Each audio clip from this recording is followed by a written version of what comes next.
قیمتی اور مبارک مہینہ ہے۔ حدیث میں آتا ہے نبی کریم صلی اللہ علیہ وسلم رجب کے مہینے سے اس مہینے کے اہتمام اور اس کی عظمت کی وجہ سے دعا کرنا شروع کر دیتے تھے اور اس کی تیاری میں لگ جاتے تھے۔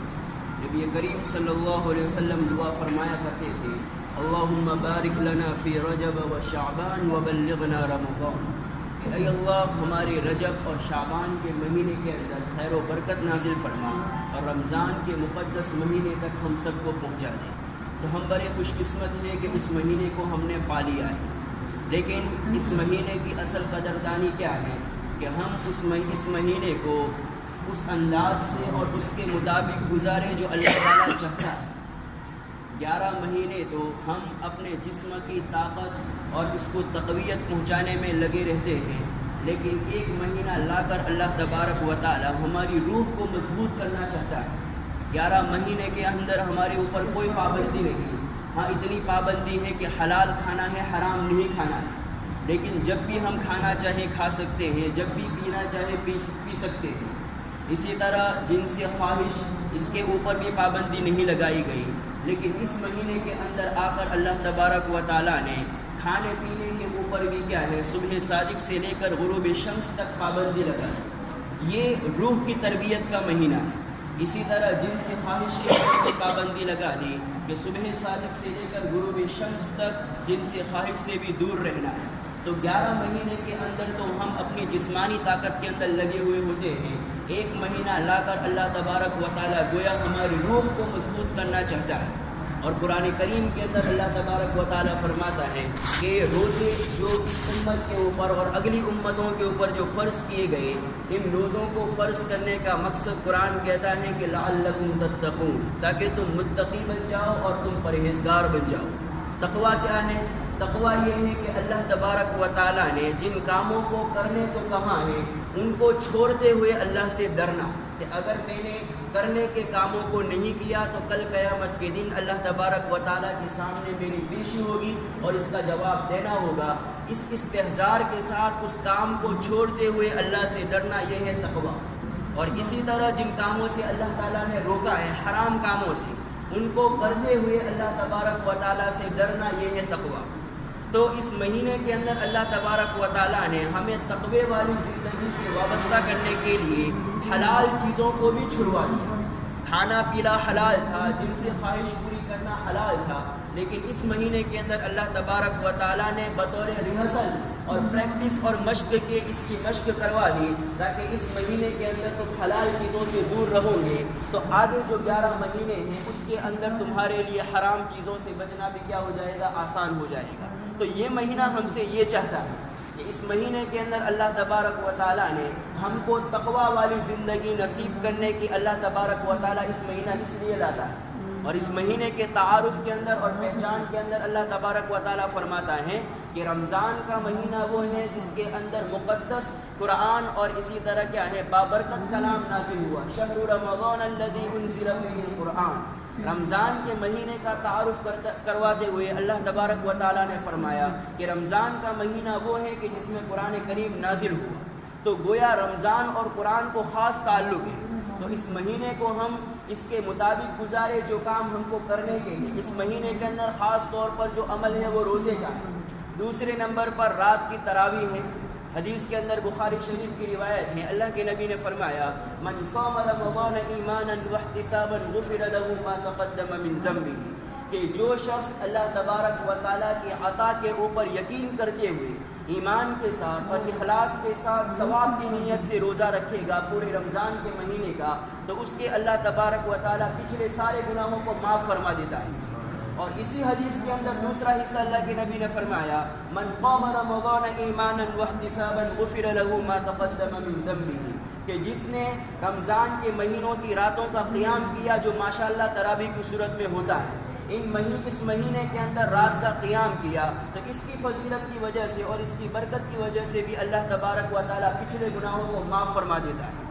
اور آخر عشرے کے اندر لیلۃ القدر آتی ہے، شب قدر آتی ہیں. تو حدیث میں آگے اللہ کے نبی نے فرمایا کہ من قام لیلۃ القدر ایمانا واحتسابا غفر له ما تقدم من ذنبه، کہ جس شخص نے لیلۃ القدر کے اندر اللہ تبارک و تعالیٰ کے وعدوں کے اوپر یقین کرتے ہوئے اور اخلاص کے ساتھ ثواب کی نیت سے لیلۃ القدر کا قیام کیا، کہ اس رات کے اندر نوافل کے اندر اپنی رات کو گزارا، قرآن کی تلاوت کے اندر گزارا، ذکر و تسبیح کے اندر گزارا، اور اسی طرح دعاؤں کے اندر گزارا، تو اس کی برکت کی وجہ سے بھی اللہ تبارک و تعالیٰ اس بندے کے پچھلے سارے گناہوں کو معاف فرما دیتا ہے. تو اللہ تبارک و تعالیٰ بندوں کو معمولی موقع دے کر معمولی بہانوں کے اوپر نوازنا چاہتا ہے، لیکن بندے ایسے ہونے چاہیے جو اس کی رحمتوں کو سمیٹے.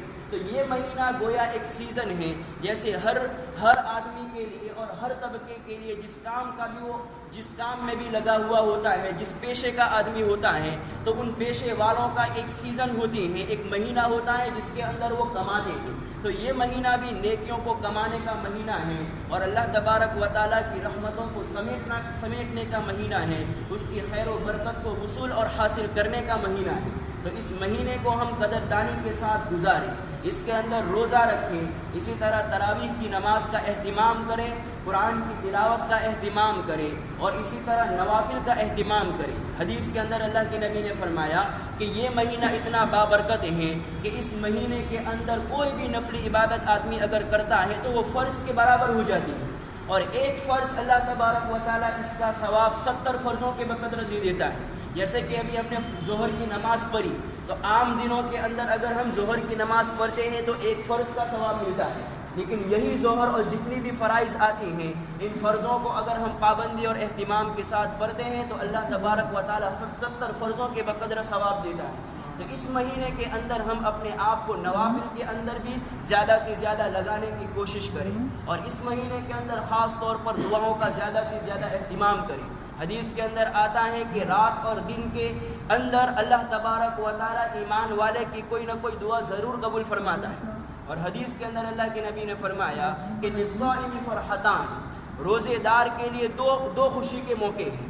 ایک موقع اللہ کے نبی نے فرمایا کہ فرحت حین یفطر و فرحت حین یلقا ربہ، ایک خوشی کا موقع اس وقت ہوتا ہے کہ صبح سے لے کر شام تک بھوکا پیاسا رہتا ہے، اللہ کے خاطر کھانے پینے وغیرہ سب کو چھوڑ دیا. تو ایک خوشی کا موقع افطار کے وقت ہوتا ہے کہ افطار کے وقت اللہ تبارک و تعالیٰ پورے دن کی تھکان اور پورے دن کی بھوک پیاس کو ختم کر کے ہم کو حکم دیتا ہے کہ اب میرے بندو تم کھا سکتے ہو اور پی سکتے ہو. اور اللہ تبارک و تعالیٰ توفیق دیتا ہے کہ ہم پورا دن بھوک پیاس کی حالت میں گزارتے ہیں. یہ اللہ کا فضل ہے، ورنہ ہمارے بس کی بات نہیں ہے. اسی لیے حدیث کے اندر فرمایا گیا ہوا شہر الصبر، یہ مہینہ صبر کا مہینہ ہے. تو اللہ تبارک و تعالیٰ اس میں کھانے کے اوپر بھی صبر دے دیتا ہے، پینے کے اوپر بھی صبر دے دیتا ہے. ورنہ ہم اتنے پیاسے ہوتے ہیں کہ وضو کے لیے اگر بیٹھیں تو پانی حلق تک جاتا ہے لیکن نیچے تک نہیں ہم جانے دیتے. کیوں؟ اللہ تعالیٰ نے صبر دے دیا ہے، اور اللہ تعالیٰ سے ہم ڈرتے ہیں، ورنہ ہم کو کوئی دیکھنے والا بھی نہیں ہوتا. گھر کے اندر کمرے کے اندر ہوتے ہیں، وہاں بھی کوئی دیکھنے والا نہیں ہوتا اگر ہم کھا پی لیں، لیکن وہاں اس موقع پر اللہ تبارک و تعالیٰ کا تقویٰ اور ڈر ہوتا ہے. تو اللہ تعالیٰ یہی چاہتا ہے کہ جس طرح تم رمضان کے اندر اللہ تبارک و تعالیٰ کی مشیت کے مطابق رمضان کا مہینہ گزارتے ہو تو پورا سال بلکہ پوری زندگی تمہاری اسی کے مطابق گزرے. اس لیے بھائی پورے رمضان کی قدر کرے اور اللہ تبارک و تعالیٰ سے دعاؤں کا خاص اہتمام کرے. اور اگلا جو وقت آ رہا ہے، اگلے جو 11 مہینے ہیں وہ بھی ہمارے رمضان کے مطابق گزرے، اس کی فکر کرے. یہ مہینہ جو ہے علماء فرماتے ہیں کہ اگر کسی شخص نے اس مہینے کو اہتمام اور قدردانی کے ساتھ گزار دیا تو اس کی برکتیں انشاءاللہ اللہ کے فضل سے 11 مہینوں کے اندر دیکھے گا. جس طرح 7 دن ہفتے کے ہوتے ہیں، اس میں جمعہ کا دن ہفتے کا سردار بتایا گیا. تو جمعہ کا دن جس اہتمام اور اسی طرح جس عبادت کے ساتھ گزرتا ہے تو باقی دنوں کے اندر بھی اس کی برکتیں محسوس ہوتی ہیں. تو اسی طرح 12 مہینوں کے اندر یہ رمضان کا مہینہ ان کا سردار ہے. یہ جس کے مطابق ہم گزاریں گے اسی کے مطابق اگلا جو آنے والا ٹائم ہے وہ بھی اللہ تبارک و تعالی ہمارا نکالے گا. اور اس مہینے کے اندر جیسے ابھی حضرت نے بتایا کہ یہ عبادت اور دعوت کا مہینہ ہے. حضرت جی مولانا یوسف صاحب نور اللہ مرقدہ، انہوں نے اپنے والد صاحب مولانا الیاس صاحب رحمۃ اللہ علیہ کا جب انتقال ہوا، رمضان کے ایک مہینے سے پہلے تقریباً انتقال ہوا، ہجری 1363 کے اندر ان کا انتقال ہوا ہے، تو انہوں نے تبلیغی رفقا کو، تبلیغی جماعت کے ساتھیوں کو انہوں نے خط لکھا۔ اس خط کے اندر انہوں نے یہی بات لکھی تھی کہ ہم یہ سمجھتے ہیں کہ یہ تبلیغ کی محنت صرف کلمہ کو صحیح کرنے کی اور نماز کو صحیح کرنے کی ہے، یہ محنت نہیں ہے، بلکہ یہ پوری سنتوں کو احیاء سنت کا کام ہے۔ اللہ کے نبی کے جتنے بھی طریقے ہیں ان تمام طریقوں کو زندہ کرنے کا اور ان کے احیاء کا یہ کام ہے۔ تو آگے وہ فرماتے ہیں کہ یہ رمضان کا مہینہ تو اس کام میں زیادہ لگنے کا ٹائم ہے، کیونکہ رمضان کے اندر تو کیا ہے، اللہ تبارک و تعالیٰ کی عمومی رحمتیں نازل ہوتی ہیں، عمومی برکتیں اترتی ہیں، تو دعوت کے کام کو اگر ہم رمضان کے اندر کریں گے تو اللہ تبارک و تعالیٰ عمومی ہدایت کا فیصلہ کرے گا۔ اس لیے اس مہینے کے اندر اس دعوت کے کام کو بھی زیادہ سے زیادہ اہتمام دیں۔ ہم یہ سمجھتے ہیں کہ رمضان کا مہینہ تو روزہ رکھ لیا، تراویح پڑھ لی، باقی کاموں کی چھٹی، حالانکہ چھٹی نہیں ہوتی۔ اسلام کا جو سب سے بڑا معرکہ ہوا، جس نے کفر اور ایمان کے درمیان فرق کر دیا، غزوہ بدر، وہ 17 رمضان کو ہوا تھا، اور روزے کی حالت میں صحابہ کرام نے کیا ہے، غزوہ بدر اور اس جنگ کو لڑا ہے۔ تو ہم کو تو ایسا کچھ کرنا بھی نہیں ہوتا ہے، ہم کو تو ماشاءاللہ اے سی کا ماحول بھی ہوتا ہے، پنکھے بھی لگے ہوئے ہوتے ہیں اور ٹھنڈا ماحول ہوتا ہے، تو ہمارے لیے تو آسان ہے، اس لیے اس کی فکر کریں اور زیادہ سے زیادہ اس میں ٹائم لگانے کی کوشش کریں۔ اللہ تبارک و تعالیٰ کہنے سننے سے زیادہ عمل کی توفیق نصیب۔